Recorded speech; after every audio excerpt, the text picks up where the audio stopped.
দর্শক, আপনারা দেখতে পাচ্ছেন যে দেয়াপাড়া খাল খননে এখন এলাকাবাসীর উদ্যোগ নিয়েছে এবং সেখান থেকে আমি আপনাদেরকে সরাসরি দেখানোর চেষ্টা করছি।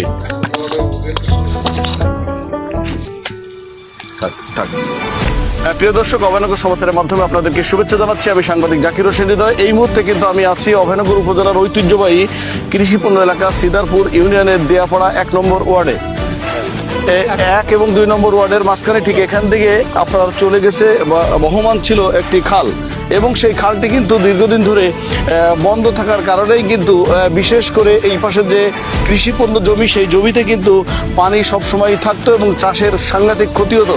সেই জন্য এলাকাবাসী একটু উদ্যোগ নিয়ে এই খালটি যাতে পুনরুদ্ধার করে সুন্দরভাবে খাল খননের মাধ্যমে সুন্দরভাবে পানি যাতে যাতায়াত করতে পারে সেই ব্যবস্থা করছে। তো এখানে একজন মুরব্বী আছেন। পুরনো যে খালটি ব্যবহার হতো অনেক আগের দিন, তো সেই ক্ষেত্রে আমি আপনাকে জানতে চাচ্ছি যে আসলে এই খালটির মূল বিষয়বস্তু আপনি যদি আমাদেরকে একটু বলতেন। এই খালটা অনেক দিন পুরনো খাল থাকাকালীন ওই কোলে প্রায় 400 বিঘে সম্পত্তির উপরে আমাদের এই পানি জলাগার যা বন্ধ হতে মাছ যায়। অনেক বড় ক্ষেত এবং অনেক জিনিস আছে, সেসব ক্ষেত মাছ যায়। তার জন্য আমরা গ্রাম ধরে উদ্যোগ নিয়ে 1 নম্বর 2 নম্বর ওয়ার্ডে মিলে উদ্যোগ নিয়ে আমরা নিজেরাই খনন করতেছি। খনন করে এই জলাগারটা নদীতে নামাই দেবো। আচ্ছা, এই জলাগার আপনার জানা মতে কতদিন ধরে আপনি দেখতেছেন যে এইভাবে পানি যাতায়াত করে বা বন্ধ? 30-35 বছর, তাই না? 35 বছর পানি যাতায়াত করে। যাতায়াত করে। আচ্ছা আচ্ছা। এই ইদানিং বছর চারিক আগে 10 বছরের ভিতরে কোনো খাল খননের কাছে কোনো কাজ আসি নাই। এবার আমাকে প্রধানমন্ত্রী তারেক জিয়ার নির্দেশে আমি 1 নম্বর ওয়ার্ডের সভাপতি উদ্যোগ নিয়ে এই খাল খননের জন্য অগ্রসর হয়েছি। ধন্যবাদ। আমি আরেকটু আপনাকে জানতে চাচ্ছিলাম যে আসলে আপনি এলাকার কৃতি সন্তান, সেই হিসেবে আপনার কি দায়বদ্ধতা এই খাল পুনরুদ্ধার করে চালু করার? আপনার কি দায়বদ্ধতা আসছে? সেখান থেকে আপনি এখানে আসছেন?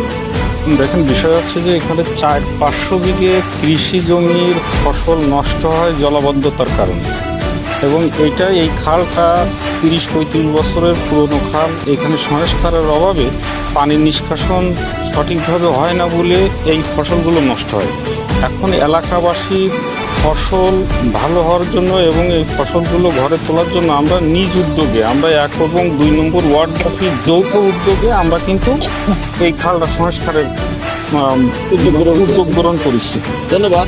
ভালো যে কথাগুলো বললেন সেটা হচ্ছে যে খাল পানি যাওয়ার জন্য যে অবশ্যই কিন্তু প্রয়োজন, সেই ক্ষেত্রে কৃষিপূর্ণ এলাকা হয় এখানে যে খালের যে প্রয়োজন তা অবশ্যই এলাকাবাসী অনুভব করেছে, এবং সেই ক্ষেত্রে বন্ধ খালটি আবার নতুন করে সংস্কারের মাধ্যমে চালু করার চেষ্টা করেছে সিদারপুর ইউনিয়নের 1 নম্বর এবং 2 নম্বর ওয়ার্ডের বাসিন্দারা মিলে। এখানে সাবেক চেয়ারম্যান রয়েছেন, আমি একটু তার কাছে জানতে চাচ্ছিলাম যে আসলে আপনি আপনার এলাকার যে এই খালটি দীর্ঘদিন ধরে আসলে কোনো অনুদান না আসার কারণেই বন্ধ ছিল এমনটাই কিন্তু বলছেন, সেই ক্ষেত্রে আপনার কতটুকু জানার আছে?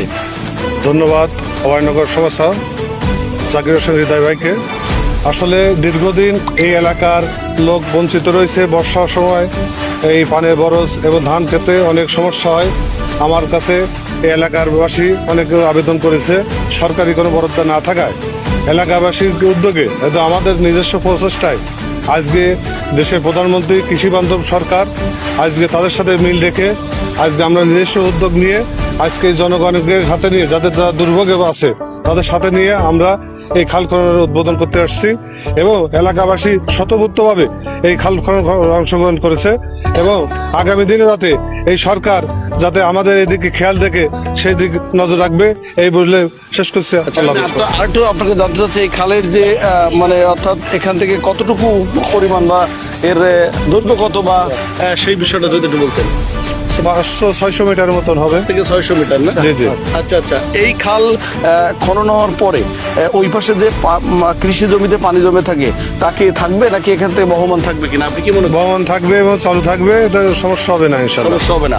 যেমনটি বললেন যে এই যে সিদারপুর ইউনিয়নের যে দেয়াপাড়ার 1 এবং 2 নম্বর ওয়ার্ডের যে নেতৃবৃন্দ, বিএনপি নেতৃবৃন্দ, তারা কিন্তু এই খাল খননে উদ্বুদ্ধ হয়ে তারা চেষ্টা করে চলেছে এলাকাবাসী এবং কৃষিপূর্ণ এলাকা যাতে আর পানিতে নিমজ্জিত হয়ে না থাকে তেমনটাই কিন্তু ব্যবস্থা করছে। কারণ সাবেক রাষ্ট্রপতি জিয়াউর রহমান 19 খাল খনন করেছে, যেভাবে সাড়া ফেলেছিলেন সারা বাংলাদেশে খাল খননের, ঠিক তদ্রূপ তার উত্তরসূরি প্রধানমন্ত্রী বর্তমান তারেক জিয়া তিনিও কিন্তু 27 এপ্রিল যশোরে এসে ওই খাল পরিদর্শনে যাবেন এবং সেই ক্ষেত্রে তাদের এই অনুপ্রেরণায় উদ্বুদ্ধ হয়ে এই অভয়নগরের দেয়াপাড়া অঞ্চলের যে 1 ও 2 নম্বর ওয়ার্ড বিএনপি নেতৃবৃন্দ তারাও কিন্তু চেষ্টা করে চলেছে যে বন্ধ খালটি যাতে সুন্দরভাবে আবার পুনরুদ্ধার করে সংস্কার করে ব্যবহারের উপযোগী করে তোলা, এমনটাই প্রত্যাশা নিয়েই কিন্তু তারা আজকের এই আনুষ্ঠানিকভাবে এই দেয়াপাড়া খাল খননে উদ্বোধন করলেন। আমি সর্বশেষ কিন্তু এই যে দেয়াপাড়া থেকে খাল খননের যে চিত্র এবং তাদের যে প্রতিক্রিয়া সেটা জানানোর চেষ্টা করলাম। দেয়াপাড়া থেকে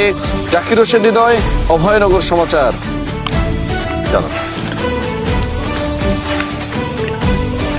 একটু করে দাও।